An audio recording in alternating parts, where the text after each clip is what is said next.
Bismillahirrahmanirrahim. Assalamualaikum warahmatullahi wabarakatuh. Alhamdulillah, salatu wassalamu ala rasulillah wa ala alihi wa sahbihi wa man walah wa la hawla wa la quwwata illa billah. Asyhadu an la ilaha illallah wahdahu la syarika lah wa asyhadu anna Muhammadan abduhu wa rasuluhu amma ba'd. Alhamdulillah. Ganti Pak.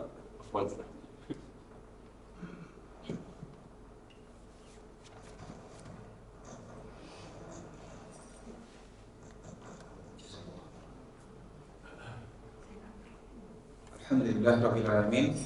Kembali puja dan puji kita panjatkan kepada Allah Subhanahu wa taala, dimana dengan segala rahmat dan hidayahnya Allah Subhanahu wa taala memudahkan kita semua untuk berkumpul di Masjid Ar-Rahman Discovery dalam rangka melaksanakan sholat subuh berjamaah, dan insyaallah kita lanjutkan kajian fikih kita, dan kita masih membahas tentang permasalahan fikih jenazah. Dan tentunya sebelum memulai kita juga berdoa kepada Allah Subhanahu wa taala agar Allah Subhanahu wa taala menjadikan kita sebagai manusia yang memang sadar akan hakikat kehidupan kita, bahwa kita itu dalam rangka mengumpulkan bekal. Kenapa? Karena memang bagaimana seorang manusia itu bisa bernilai di sisi Allah Subhanahu wa taala itu apabila dia menggunakan sarana dan prasarana yang diberikan oleh Allah Subhanahu wa taala kepada dirinya, itu dalam rangka untuk mendekatkan diri kepada Allah Subhanahu wa taala. Makanya Allah Subhanahu wa taala di dalam surat Al-Insan bahkan itu mengingatkan kita semua, hal ata 'alal insani hinun minad dahri lam yakun syai'an madhkur. Bahwa bukankah kita ingat dulu yang namanya manusia, ya kita-kita ini Pak, dulu itu kita itu bagaikan lam yakun syai'an madhkur, yang sesuatu itu disebut aja, punya nama aja enggak gitu. Yang kalau disebut esensinya itu apa, apalah kita disebut-sebut gitu. Kemudian berjalannya waktu Allah Subhanahu wa taala jadikan orang tersebut sami'an basir, dia punya penglihatan, dia punya pendengaran. Kemudian Allah Subhanahu wa taala khalaqal insana fi ahsani taqwim, dengan sebaik-baiknya penciptaan. Itu semua dalam rangka untuk bagaimana digunakan mencari hidayah.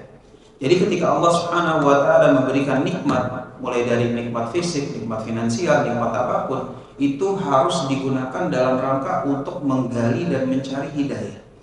Makanya seorang kalau dia menggunakan sarana dan prasarana yang dia terima untuk menggali hidayah, dan kemudian dia beramal atas hidayah tersebut, maka disitulah harga atau disitulah nilai seorang manusia itu bisa meningkat di sisi Allah Subhanahu wa taala. Inna hadainahu sabila imma syakira wa imma kafur.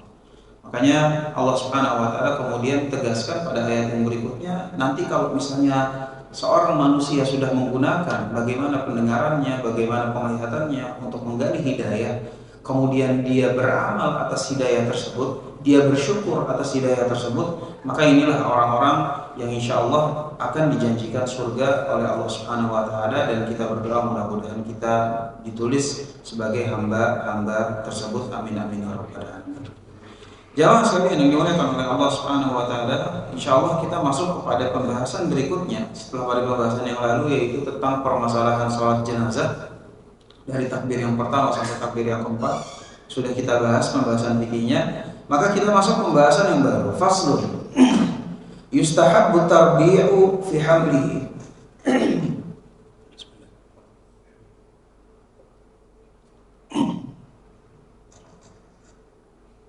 Dan disukai kalau kita misalnya membopong jenazah, itu yang bopong itu jangan terlalu ramai. Lebih baik itu adalah yang bopong itu 4 orang. Yang bopong itu 4 orang. Wa yubahu baina al-amudain. Kalau memang kurang dari 4 gitu ya, mungkin orangnya kuat gitu gimana ya, satu di depan di tiang ujung depan, satu tiang ujung belakang, maka yang seperti ini juga nggak ada masalah.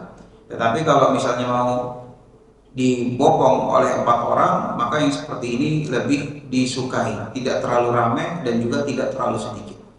Wa yusannul isra'u biha wa qaunul musyati amamaha wa rukbani khalfaha. Dan juga disunnahkan Untuk apa? Untuk al-isra'u bi janazah, untuk mempercepat pengantaran jenazah. Artinya cepat-cepat dikubur. Kenapa? Sebagaimana kata Nabi Shallallahu Alaihi Wasallam, seandainya jenazah itu adalah orang baik, maka dia kita percepat untuk menjemput janji-janji dari Allah Subhanahu Wa Taala. Dan kalau ternyata jenazah tersebut itu adalah orang buruk, maka ya cepat-cepat, ya kata Rasul SAW tentu ya, ini bahasa dari ana ya, kata kasarnya cepat-cepat kita singkirkan. Kenapa? Karena memang kalau orang buruk itu beban bagi orang-orang sekitarnya. Bahkan orang buruk itu beban bagi bumi dan juga beban bagi langit. Jadi ketika Fir'aun mati, Allah Subhanahu wa taala kemudian abadikan ketika Fir'aun mati dengan ayatnya fama bakat alaihi sama wal ard, bahwa bumi dan langit aja tuh nggak ada yang nangis ketika Fir'aun mati. Yang menunjukkan bahwa si bumi dan si langit ini dia udah gerah, ada si Fir'aun yang menyebabkan kerusakan di atasnya, di bawah naungan langitnya.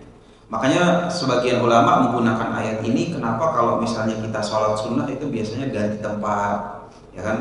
Habis sholat fardu, sholat sunnah ganti tempat. Kenapa? Karena memang kalau bumi dan langit itu kita melakukan kesolehan di atasnya, ya mereka nanti kan akan menjadi saksi. Sehingga nanti di hari kiamat bumi-bumi maupun langit-langit itu mereka akan bersaksi kepada Allah Subhanahu wa taala, ya Allah, si hamba fulan ya waktu itu pernah sholat di bumiku yang bagian sini. Langit juga bilang di bawah naungan yang sini dia pernah sholat kepadamu. Makanya kita kalau misalnya sholat sunnah biasanya ganti-ganti. Tapi kembali kepada pembahasan bahwa kalau memang ternyata orangnya itu adalah orang buruk, maka dia itu adalah beban, bukan cuma beban bagi orang-orang yang sekitarnya, bahkan bumi dan langit pun itu terbebani dengan adanya dirinya. Sehingga kalau misalnya ini orang dipercepat, dikubur, maka ya cepat-cepat disingkirkan itu lebih baik. Ini tentunya kata-katanya gitu. Kata Nabi SAW bukan disingkirkan cepat-cepat. Enggak, tapi lebih ke arah bahwa kalau seandainya itu dia dikubur lebih cepat, tentunya meringankan beban orang-orang yang ada di sekitarnya. Wa kaunul musyati amamaha waruhbani khalfaha, dan ketika kita mengiringi jenazah, maka ini jenazah dibopong. Kalau misalnya iring-iringannya itu adalah ada yang jalan kaki, ada yang pakai kendaraan, maka yang jalan kaki itu di depan jenazah, kemudian yang pakai kendaraan itu di belakang jenazah. Sebagaimana ya kalau zaman dahulu, ya sebagaimana nanti kita akan bahas gitu ya, yang disunahkan itu ketika kita mengantar jenazah maka diantarkan secara jalan kaki. Ini insyaallah. Wa yukrahu julusu tabi'iha hatta tulqa, dan juga dimakruhkan untuk orang-orang yang mengiringi jenazah itu duduk sampai nanti jenazahnya itu ditaruh dalam liang lahat. Jadi kalau kita memang mau mengikuti prosesi jenazah, di sini disebutkan yukrahu untuk duduk. Artinya dimakruhkan bagi pengikut jenazah itu kayak melakukan sesuatu yang santai-santai. Karena mengiringi jenazah itu adalah ibadah, dan ibadahnya itu lebih erat kepada bagaimana seorang hamba itu supaya mengingat akhirat. Sehingga kalau misalnya dia mengiringi jenazah, kemudian dia justru malah duduk-duduk santai-santai, maka yang seperti ini dimakruhkan.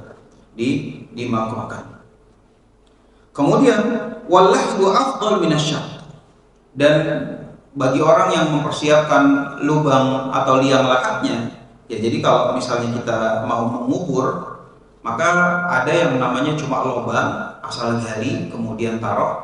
Ada juga yang ketika digali sedemikian rupa, ya kalau sekarang namanya itu adalah liang lahat gitu ya.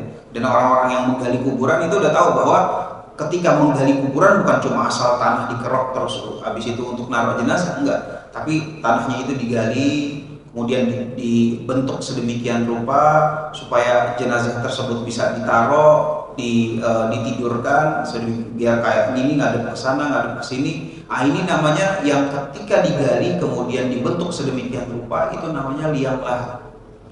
Dan menggali kuburan liang lahat itu hukumnya sunnah. Hukumnya sunnah sebagaimana perkataan Sa'ad bahwa ketika beliau wafat, maka beliau mengatakan kepada orang-orang yang ya, ketika mau wafat gitu ya, memberikan wasiat, bilang bahwa nanti kalau saya wafat, tolong kuburan saya itu ada liang lahatnya.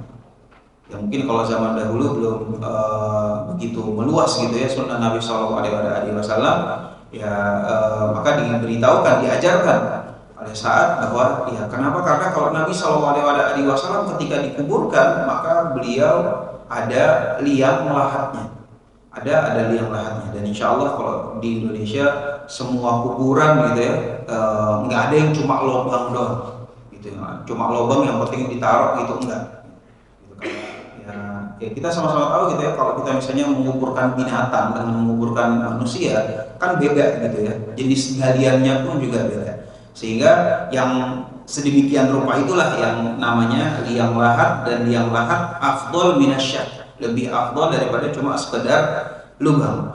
Wa yaqulu mudkhiluhu bismillahi wa ala millati rasulillah. Ya ini masyhur gitu ya hadisnya, bahwa bagi orang yang mau menaruh jenazah ke dalam kuburan, maka ketika dia taruh, zikirnya itu adalah Bismillah wa ala millati Rasulillah. Bismillah wa ala millati Rasulillah. Jadi orang yang mau naruh dan orang yang nanti menerima jenazahnya yang lagi di dalam liang lahatnya, dia ucapkan Bismillah wa ala millati Rasulillah. Wa yadha'uhu fi lahdihi ala shiqqihil aiman mustaqbilal qiblah. Dan juga penting ini adalah ketika kita menaruh jenazahnya, maka jenazahnya itu jangan ditaruh telentang, tetapi ditaruh seperti sunnahnya tidur. Seperti sunnahnya tidur, ya berarti dia menghadap kanan dan menghadap kiblat. Menghadap kanannya sunnah, menghadap kiblatnya wajib. Jadi kalau misalnya ternyata salah gali atau kayak bagaimana, ya, jadi setelah dipersiap, biasanya setelah kita gali liang lahatnya itu kita taruh papan gitu ya, supaya kadar kemiringannya itu sesuai, kadar kemiringannya sesuai. Tapi kalau ternyata salah gali atau kayak bagaimana, maka yang paling penting itu adalah menghadap kiblatnya. Adapun kalau misalnya menghadap kanannya, ini sebagaimana tadi sudah disebutkan, hukumnya sunnah. Menghadap kanannya itu adalah sunnah, menghadap kiblatnya wajib. Yang paling afdol itu adalah menghadap kiblat plus menghadap kanan. Jadi kalau misalnya kiblatnya ke sana, nah jenazahnya itu dibaringinnya ke sini terus ngadep kanannya itu kan ya, begini. Terus dia ngadep kanan, ngadep ke sana. Jadi sekalian kanan, sekalian kiblat. Wa yurfa'ul qabru 'anil ardi qadra shibrin. Dan juga kuburan itu kalau bisa di ada pembedanya. Pembedanya ya gundukannya lah ya. Kalau misalnya setelah dikubur kemudian kita taruh lagi tanah-tanahnya, maka kemudian tanahnya itu dibentuk sebuah gundukan, tapi gundukannya itu jangan terlalu tinggi, maka qadra shibrin, mungkin sekitar sejengkal saja. Untuk apa? Untuk membedakan ini ada kuburan di situ. Supaya apa? Supaya nanti di kemudian hari orang yang lewat dia tidak melakukan sesuatu yang tidak pantas terhadap kuburan. Kenapa? Karena di dalam syariat Islam kuburan itu dimuliakan, sehingga nggak boleh dibongkar, nggak boleh diinjak, nggak boleh didudukin, sebagaimana nanti kita akan bahas. Sehingga dibikin gundukan ya setinggi satu jengkal. Wa yukrahu tajsisuhu wal bina'u wal kitabatu wal julusu wal waqu alaihi wal ittika'u ilaihi. Dan gak boleh juga hukumnya itu adalah untuk disemen. Jadi disemen dan juga dibangun bangunan di atasnya. Jadi kalau permasalahan menyemen kuburan ataupun membangun bangunan, maka para ulama itu berselisih tentang kadarnya.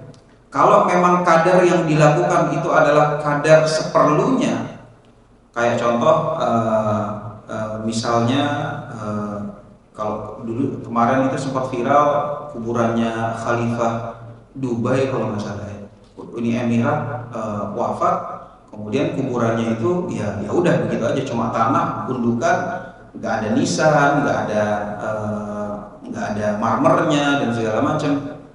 Nah, ini kalau memang di Timur Tengah mungkin kita bisa paham gitu. Tapi kalau misalnya di Indonesia, kalau tidak dimarmerin, itu kuburan bakalan ya kalau kebanjiran aja sekali hilang, subhanallah. Makanya yang seperti ini kalau memang mau dimarmerin itu cuma dalam batas supaya nanti kalau misalnya kebanjiran itu tidak hilang. Sehingga kalau misalnya yang keumuman kuburan di Indonesia gitu ya, yang udah ada gundukan, terus di pinggirnya itu ditaruh marmer, makanya seperti ini udah pas. Jadi kebetulan salah satu ya dulu istri anak keguguran gitu ya, keguguran udah sekian bulan kita kubur di sini di lupa lagi namanya, tapi di belakang Emerald. Pas dikubur ya Nabi bilang, Pak saya nggak mau di marmer ya, nggak mau di marmerin. Oh ya udah ya, namanya mereka ngikutin ya perintah gitu kan. Ya udah kalau memang terserah bapak aja, kalau memang nggak dimarmerin, nggak diapa-apain. Hujan banjir hilang Pak, subhanallah. Dari situ ya Allah.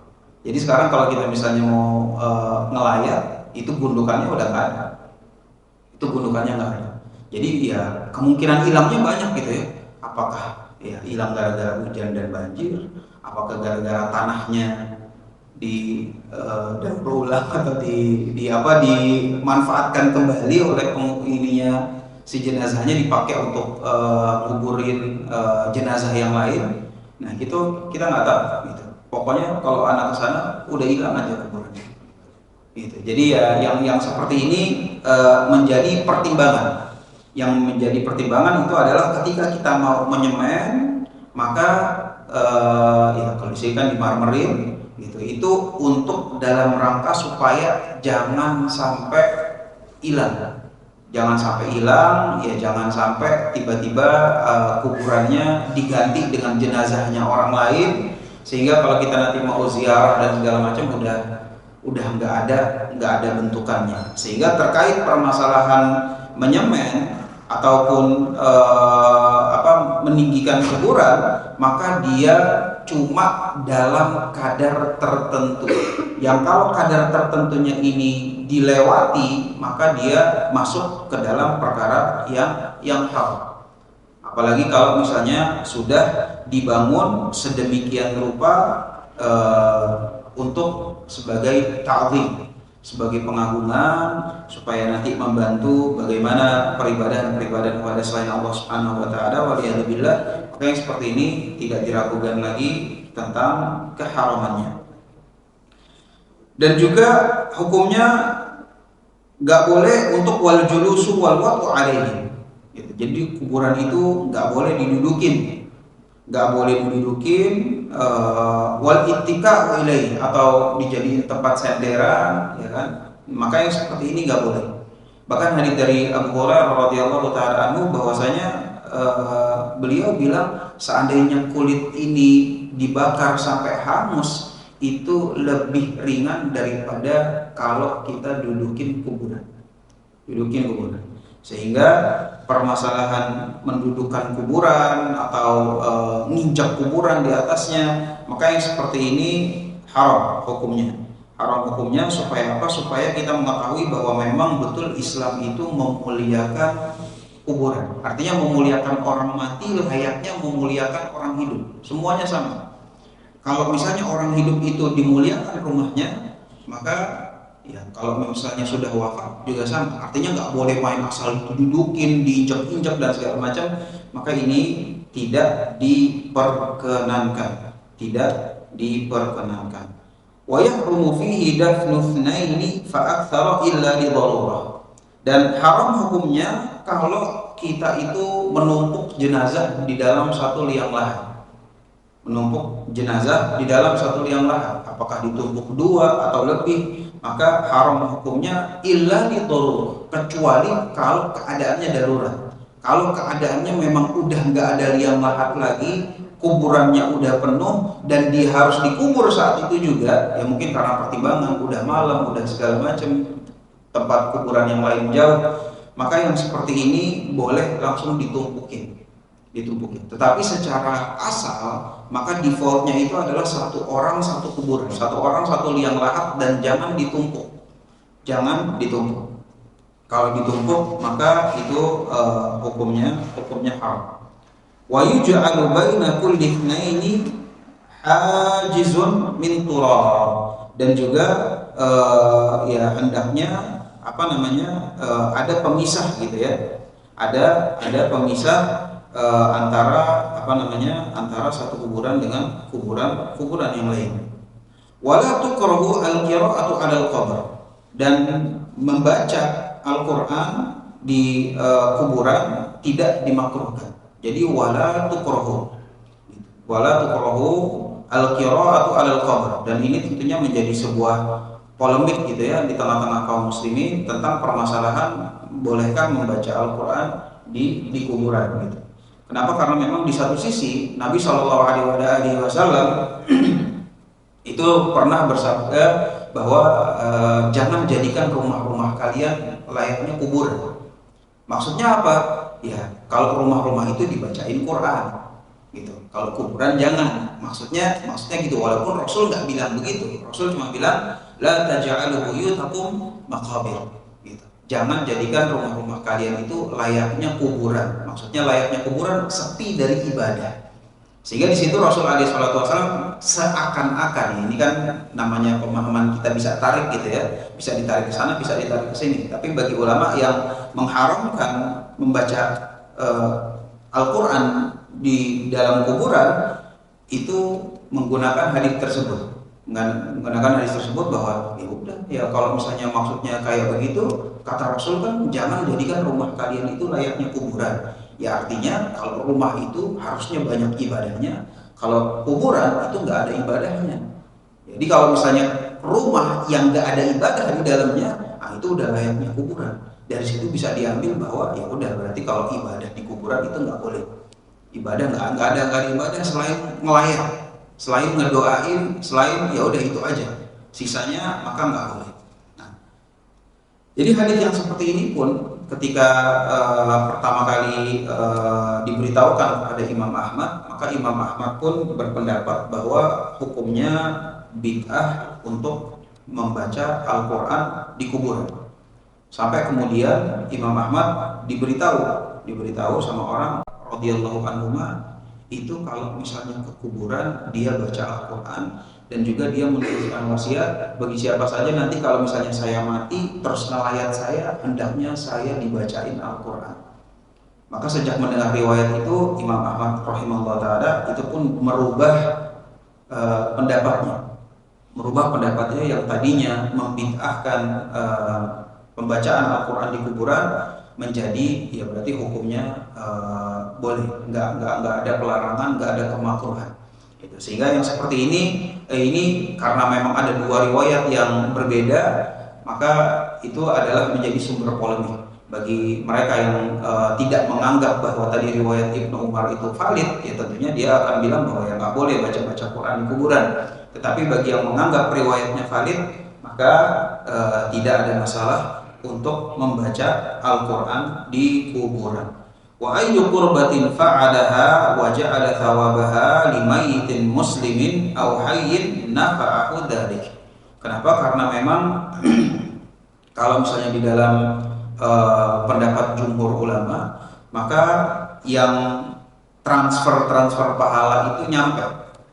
Jadi nyampe. Artinya kalau misalnya orang aja sedekah uang, sedekah untuk orang mati nyampe, maka apalagi kalau sedekahnya itu Al-Quran. Jadi seperti itu gitu, mereka berpendapatnya seperti itu, dan Ibnu Umar pun di dalam wasiatnya seperti itu maksudnya. Jadi nanti kalau misalnya ada yang melayat saya, tolong bacakan Quran untuk saya. Jadi pengen menerima transferan gitu ceritanya ya. Jadi dalam wasiatnya Ibnu Umar, nanti kalau misalnya saya wafat, ada yang datang melayat, bacakan Quran yang saya itu bisa dapat pahalanya, seperti itu. Sehingga riwayat-riwayat yang seperti ini sebenarnya ada, walaupun diperbincangkan di dalam kevalidan. Ada yang bilang valid, ada yang bilang enggak. Apalagi kalau misalnya dari contoh-contoh dari Nabi Shallallahu Alaihi Wasallam memang nggak ada. Gitu kayak Nabi Shallallahu Alaihi Wasallam transfer Al-Quran bacaan kayak gini memang nggak ada. Gitu. Yang seperti ini prakteknya justru datang di generasi setelah Nabi Sallallahu Alaihi Wasallam. Ala kulihat, karena memang kembali adanya dua kubu yang memang seakan-akan bertentangan, maka yang seperti ini polemiknya nggak akan selesai, Pak. Gitu. Polemiknya nggak akan selesai. Gitu. Kalau memang kita mau runcingkan, ya akan musuh-musuhan. Gitu. Kalau memang kita mau bersikap secara dewasa bahwa oh ya ternyata memang kalau riwayatnya ada yang bilang begini, ada yang bilang begitu, dan gak mungkin disatukan, ya kita cuma tahu bahwa perbedaan itu ada, tinggal gimana pendewasaan dalam bersikap, itu aja. Tapi kalau misalnya perbedaannya mau dihapus, semuanya harus mengerucut kepada satu pendapat, pokoknya harus baca Quran, kalau misalnya kalau ke kuburan, kalau nggak baca Quran berarti nggak tahu adab atau gini, pokoknya begitu, ini juga salah. Yang sebelahnya juga sama gitu. Pokoknya kalau misalnya baca Quran udah pasti salah, udah pasti tidak dan kayak gini, maka ini pun juga nggak layak. Yang penting kita tahu aja bahwa oh iya, ada yang bilang begini, ada yang bilang begitu, dan ini permasalahan bukan permasalahan yang patut untuk diruncingkan. Kita cuma perlu dewasa aja. Bagi yang mengatakan bahwa saya nggak mau, saya ikut pendapat yang nggak boleh baca Quran, ya udah, silahkan diamalkan. Kalau misalnya mau jadi bahan diskusi pun nggak ada masalah. Yang penting jangan musuh-musuhan. Kenapa? Karena memang perkara ini bukan perkara pondasi gitu ya, bukan perkara usul. Bukan kayak permasalahan sholat fardu itu 5, hijab itu wajib, Nabi terakhir Nabi Muhammad SAW. Kalau yang seperti ini harus satu pendapat. Gak bisa, wah kita beda-beda harus ini toleransi, nggak bisa. Ada perkara-perkara yang memang kita di situ membuka pintu toleransi, ada yang ya nggak bisa. Ini udah saklek dari sananya juga dari dulu emang udah saklek. Kalau sholat ya 5, kalau jilbab ya wajib. Kalau Nabi Muhammad SAW ya Nabi terakhir. Kalau ada pendapat yang selain dari itu, ya nggak bisa, itu pasti salah. Gitu. Pasti salah, kita kaku pasti dan segala macam. Maka yang seperti ini ya memang harus begitu penyikapannya. Tetapi ketika permasalahannya itu adalah permasalahan yang memang yang seperti ini, ya pembacaan Quran di kuburan dan segala macam, maka yang seperti ini ya kita hanya perlu pendewasaan dalam bersikap. Wa yusannu ayyuslaha li ahli al-mayyiti ta'amun yub'atsu bihi ilaihim wa yukrahu lahum fi'luhu lin-nas. Dan kemudian disunnahkan bagi orang-orang itu untuk membuatkan makanan dan makanan tersebut dikirim ke keluarga jenazah. Gitu. Jangan sebaliknya. Jadi bukannya itu orang yang udah tertimpa musibah dengan wafatnya anggota keluarganya, mereka pula yang nyiapin tendanya, yang nyiapin makanannya, minumannya, security-nya, keamanannya. Ini bagaikan musibah di atas musibah. Sehingga ya kalau misalnya bahkan di Indonesia ini kita sering bahwa banyak orang ketika ada anggota keluarganya yang wafat sampai rela ngutang untuk apa? Untuk nyewa tenda sampai nyewa kursinya. Sampai rela ngutang lah. Itu harusnya nggak bisa. Gitu. Harusnya itu tanggung jawab orang-orang yang sekitarnya. Gitu. Jadi kalau nggak ada orang-orang sekitarnya ya udah berarti nggak ada. Gimana ya seadanya aja. Penyiapan makanan juga sama. Siapin makanan juga sama. Yang harus menyiapkan itu adalah orang-orang sekitarnya. Kemudian kita kirim. Atau yang mungkin kalau zaman sekarang kita pesenin gitu ya. Udah kita pesenin, kita bayar, tolong kirim nasi bungkusnya atau nasi boxnya ke rumah alamat sekian. Makanya seperti itu sunnahnya. Sebagaimana Nabi SAW pernah membuatkan makanan kepada keluarga Ja'far ketika Ja'far syahid di dalam perang Uhud. Jadi keluarganya yang dibuatin makanan, bukan justru sebaliknya. Kemudian yang berikutnya yang terakhir insya Allah dalam pembahasan fikih jenazah kita itu adalah usan ziyaratul kubur illa lin nisa, bahwa hukumnya itu adalah sunnah untuk menziarahi kuburan, sunnah untuk menziarahi kuburan. Jadi apa hukum ziarah kubur? Hukum ziarah kubur sunnah hukumnya. Jadi kalau misalnya ada yang bilang, wah nggak boleh berziarah, nggak boleh berziarah, sebenarnya bukan itu. Ketika ada orang bilang nggak boleh berziarah, maka yang dimaukan itu adalah ketika berziarah di situ ada unsur-unsur kesyirikannya. Berziarah ke makam-makam yang memang di situ dia beribadah kepada selain Allah Subhanahu wa taala. Udah mau masuk kuburannya aja udah harus jalannya ngesot, ya kan? Ya kan? Sedangkan kita itu kan itu ibadah sebenarnya, itu pengagungan. Kita itu masuk Masjidil Haram aja nggak ada yang ngesot. Padahal itu Ka'bah itu dia lihat. Itu Ka'bah dia lihat ketika dia masuk masjid, nggak, jalannya nggak ngesot. Jalannya biasa aja. Ya, kalau misalnya berziarah kuburan Nabi Shallallahu Alaihi Wasallam sekalipun di Madinah, nggak ada tuh yang ketika masuk dari situ jalannya ngesot. Kok tiba-tiba si kuburan si fulan ini baru mau masuk aja, kenapa harus jalannya ngesot? Kan gitu ya. Kenapa harus jalannya ngesot? Itu coba tolong dijelaskan kenapa harus ngesot. Ya, kenapa harus ngesot? Misalnya dia pasti dia akan bilang bahwa wah ini kan bentuk pemuliaan, itu bentuk pengagungan. Gitu. Pengagungan berbeda antara pemuliaan dengan pengagungan, itu beda. Beda. Kalau sudah sampai taraf pengagungan, itu berarti di situ ada unsur-unsur ibadah. Nah, ketika ada sebagian orang yang bilang nggak boleh berziarah, itu maksudnya berziarah yang model seperti ini. Adapun kalau secara umum ziarah kuburan, maka ziarah kubur hukumnya sunnah. Ziarah kubur hukumnya sunnah, gitu. Bahkan sebagian ulama itu memiliki rutinitas bahwa menziarahi kuburan 1 pekan sekali. 1 pekan sekali. Kenapa? Karena memang menziarahi kuburan ini tudzakirul akhir. Itu mengingatkan perkara akhirat, mengingatkan perkara akhirat. Sehingga makin kalau misalnya kita sering rutin berziarah kubur, ya tentunya selalu ingat tentang negeri akhirat. Sehingga hukumnya sunnah. Fazuruha, kata Nabi SAW, berziarah kuburlah kalian, berziarah kuburlah kalian. Sehingga hukumnya adalah sunnah illa lin nisa, kecuali bagi perempuan. Kenapa? Karena biasanya gitu, perempuan itu adalah ya makhluk yang lebih emosional ya Bu dibandingkan laki-laki.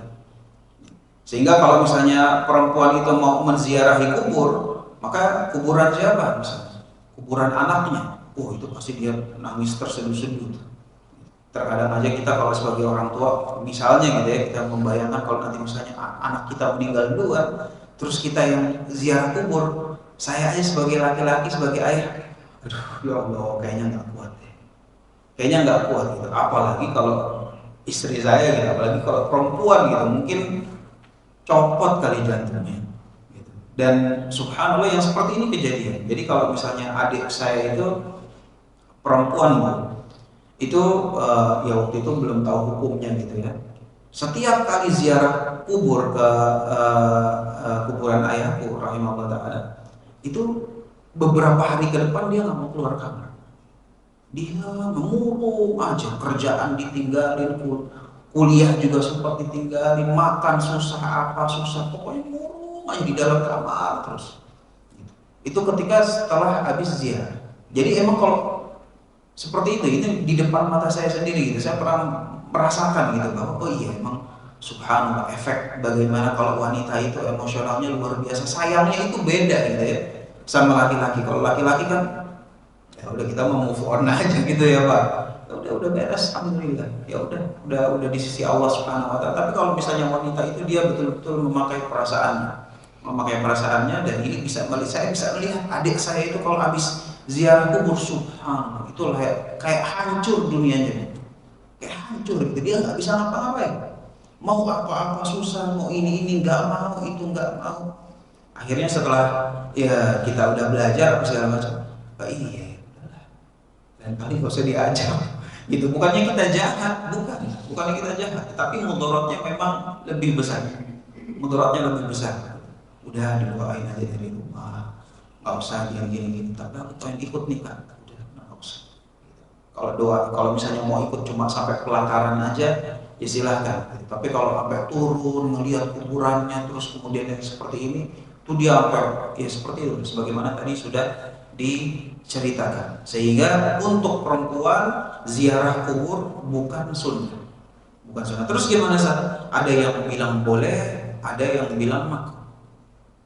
Terus yang haram itu adalah yang sering-sering ziarah kubur. Yang sering-sering ziarah kubur ini hukumnya apa? Tapi kalau misalnya jarang-jarang, sekali-sekali gitu, maka ada yang bilang boleh, ada yang bilang makruh. Sebabnya apa? Sebabnya yang kayak tadi. Jadi untuk menutup pintu mudhar. Wa yaqulu idza zaraha aw marra biha assalamu alaikum dar qaumil mu'minin. Dan ketika kita masuk ke dalam kuburan, maka zikirnya atau doanya itu adalah assalamualaikum dar qaumil mu'minin. Inna insyaallah wa inna insyaallah bikum lahiqun. Artinya ya tentunya kita memberikan salam gitu ya, memberikan salam kepada orang-orang ya, yang sudah dikubur, memberikan salam. Kemudian setelah pemberian salam, isi doanya yang berikutnya adalah wa inna insyaallah bikum lahiqun, bahwa sesungguhnya nanti kita yang akan nyusul, kita juga akan wafat.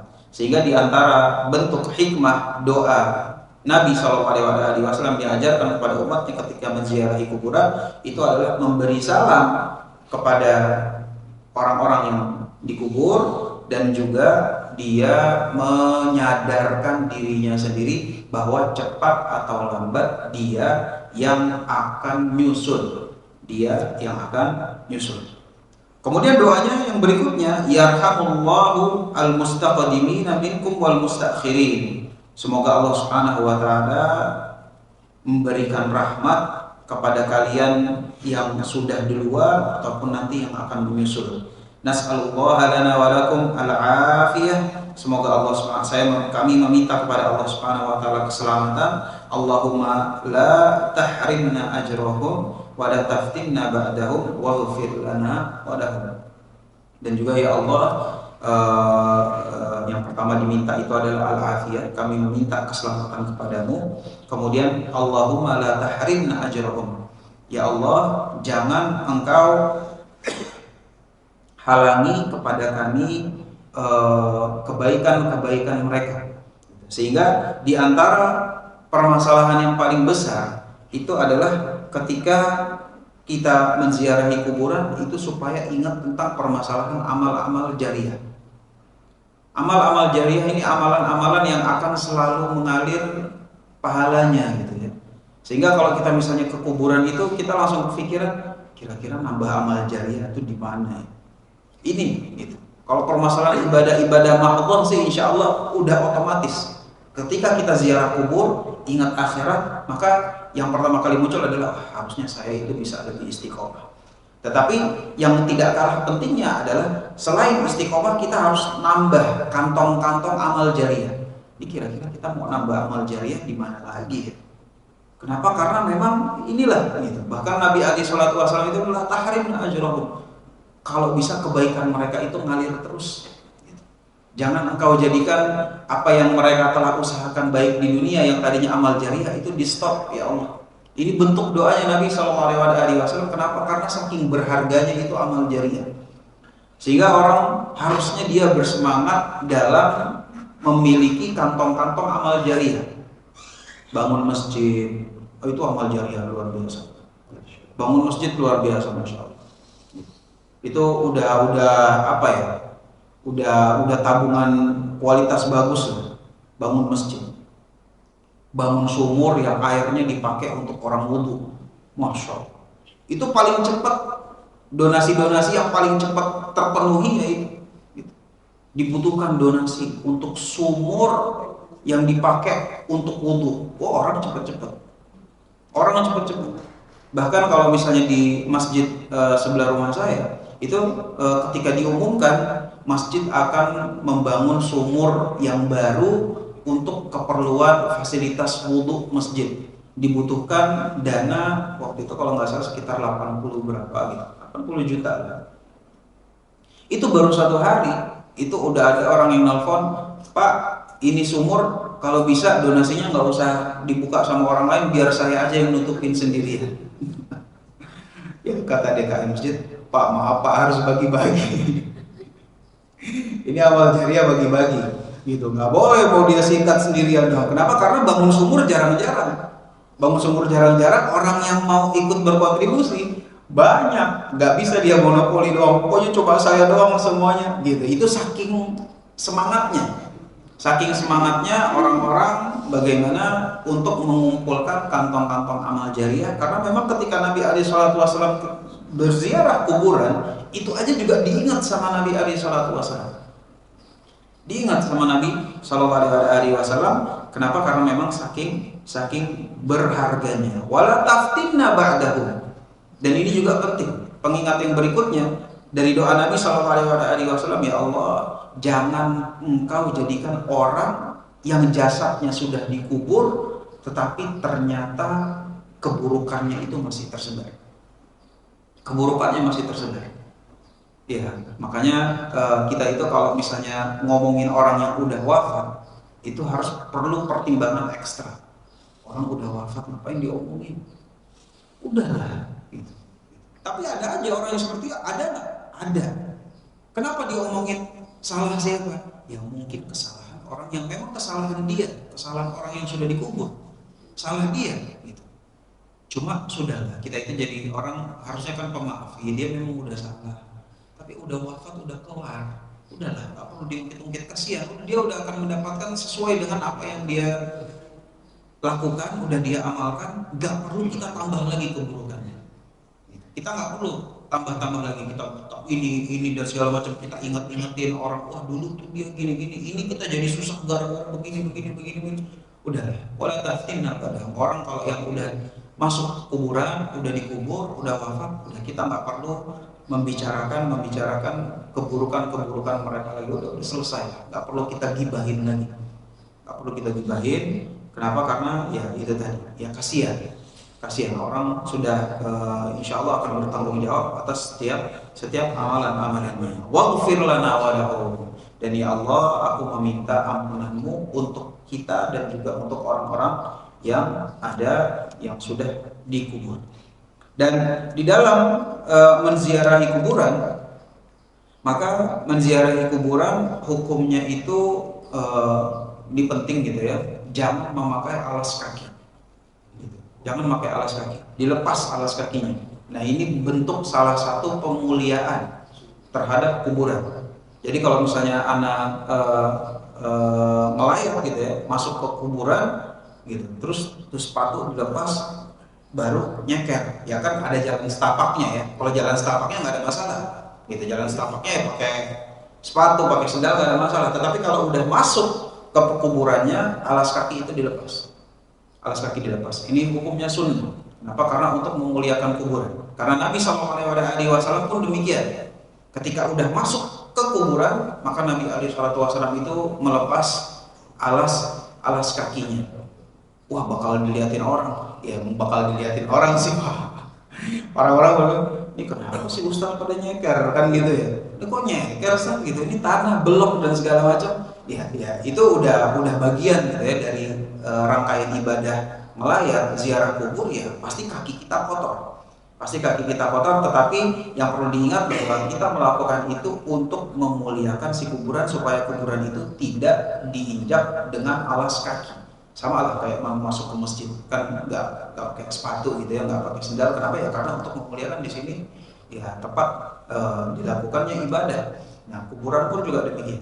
Sehingga Nabi SAW itu melepas alas kakinya ketika berziarah kubur. Ya tentunya lepas kakinya jangan dari depan ya Pak, gitu, kejauhan. Ya kan masih ada jalan setapaknya parkir mobil, ya kan, habis parkir mobil jalan setapak nih Pak, di daerah mana nih kaflingnya. Nah itu masih boleh, nggak ada masalah. Tapi kalau udah mau masuk ke yang tanahnya yang di situ kuburan-kuburan, yang kalau kita melangkah kadang-kadang ngelewatin kuburan, kadang-kadang ini takut keinjak dan segala macam, maka yang seperti ini alas kakinya dilepas. Wa tusannu ta'ziyatu al-musabi bil mayyit, dan sunnah hukumnya bertakziah. Sunnah hukumnya bertakziah. Bertakziah itu adalah kita datang ke rumah orang yang ya takziah, sama-sama tahu. Dan ini merupakan salah satu amalan yang subhanallah pahalanya besar. Pahalanya besar ini takziah. Itu kenapa? Karena memang takziah itu ya hendaknya ketika kita takziah kita kan membawa sesuatu ya, jangan sebaliknya.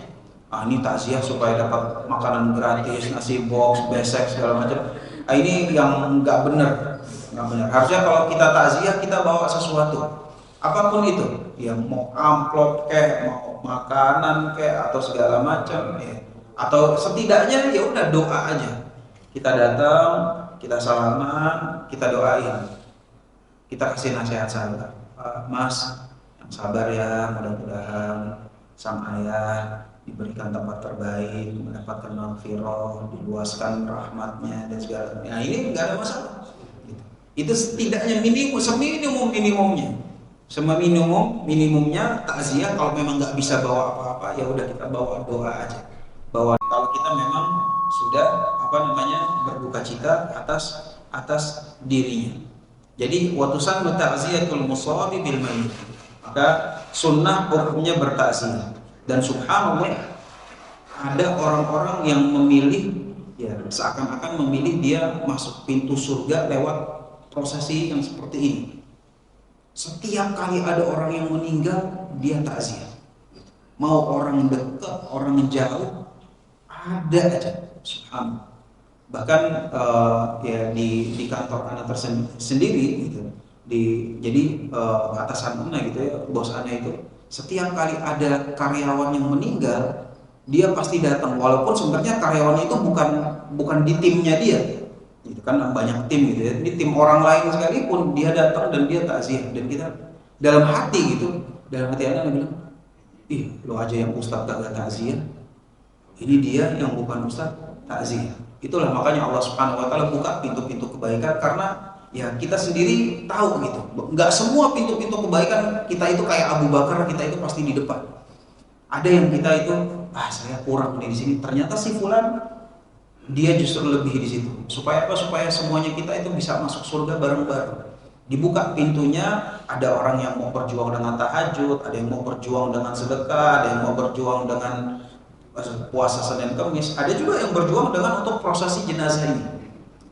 Hampir semua, setiap kali ada karyawan yang meninggal, pokoknya ini si Mas ini atasanku itu selalu takziah. Mau jauh, mau dekat, subhanallah. Ada tiba-tiba dia. Dan dalam hati ya itu tadi. Subhanallah. Mudah-mudahan Allah Subhanahu Wa Taala berikan keikhlasan dan berikan ganjaran yang terbaik. Wa yajuzul buka'u 'alal mayyit. Dan hukumnya boleh untuk menangis.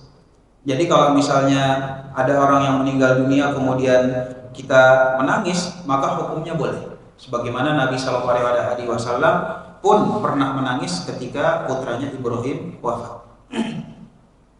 Wa yahrumu an-nadbu. Ya, yang haram itu adalah an-nadbu wan niyaha wa syaqqu thawbi wa laqmu al-khaddi wa nahbuhu. Yang diharamkan itu adalah ketika kita berduka citanya itu kelewat batas, jambak-jambak rambut, ya kan, terus gini-gini baju, nangisnya itu sampai nangis yang teriak, ya Allah, ini nangis yang teriak gitu, atau panggil nama anaknya dengan suara yang tinggi, maka yang seperti ini haram hukumnya. Kenapa? Karena perbuatan-perbuatan tersebut itu menunjukkan bahwa dia belum ridho dengan keputusan Allah Subhanahu Wa Taala. Karena yang seperti ini kan semuanya keputusan Allah Subhanahu Wa Taala. Sedangkan ikrar kita, raditu billahi robba, kita ridho Allah Subhanahu Wa Taala sebagai Rabb kita. Ya sebagai Rabb kita artinya semuanya mau diatur sama Allah Subhanahu Wa Taala ya kita ridho. Mau diambil, mau ditahan, mau diperbanyak, mau diperdikit, ya udah kita cuma ridho, orang udah takdir Allah, keputusan Allah Subhanahu wa taala. Adapun terkadang misalnya kita nggak ridho atau nggak terima sekalipun, nggak boleh kita luapkan. Allah ini gimana sih? Nggak boleh, nggak boleh, haram hukumnya. Nah, orang-orang yang ketika ada anggota keluarganya yang wafat kemudian diungkapkan perasaan tersebut ya dengan teriak-teriak, dengan jambak-jambak rambut, dengan ngocok-ngocok buku, sampai kancingnya lepas dan segala macam, maka atau apa nyubit-nyubit yang sampai histeris seperti itu, maka yang seperti ini haram hukumnya. Bapak? Iya, betul. Itu kan ya bentuk salah satu bagaimana dia ingin menunjukkan gitu ya, mau menunjukkan kesedihannya itu sampai ya begitu, betul. Barakallahu fiik. Nah ini yang diharamkan. Dengan demikian, alhamdulillah, maka seluruh permasalahan fikih dari Zadul Mustaqni sudah selesai. Alhamdulillah, dari bagaimana kita menuntun ketika orang itu udah mau wafat, bagaimana kita mengkondisikan kalau bisa orang jangan rame-rame, dituntun untuk mengucapkan la ilaha illallah. Nanti kalau udah wafat gimana, mandiinnya gimana, nyolatin, prosesi pengantaran jenazah, takziah sampai selesai. Alhamdulillah semuanya sudah kita selesaikan. Maka tentunya kita berdoa kepada Allah Subhanahu wa taala, yang paling penting mudah-mudahan Allah Subhanahu wa taala menghidupkan kita di atas Islam dan sunnah, dan juga mewafatkan kita di atasnya di dalam keadaan husnul khatimah. Amin amin ya rabbal alamin. Demikian kita cukupkan. Hada wallahu a'lam bishawab. Wassallallahu ala nabiyina Muhammadin wa ala alihi wasallam. Walhamdulillahi rabbil alamin. Jika ada yang ingin ditanyakan silakan.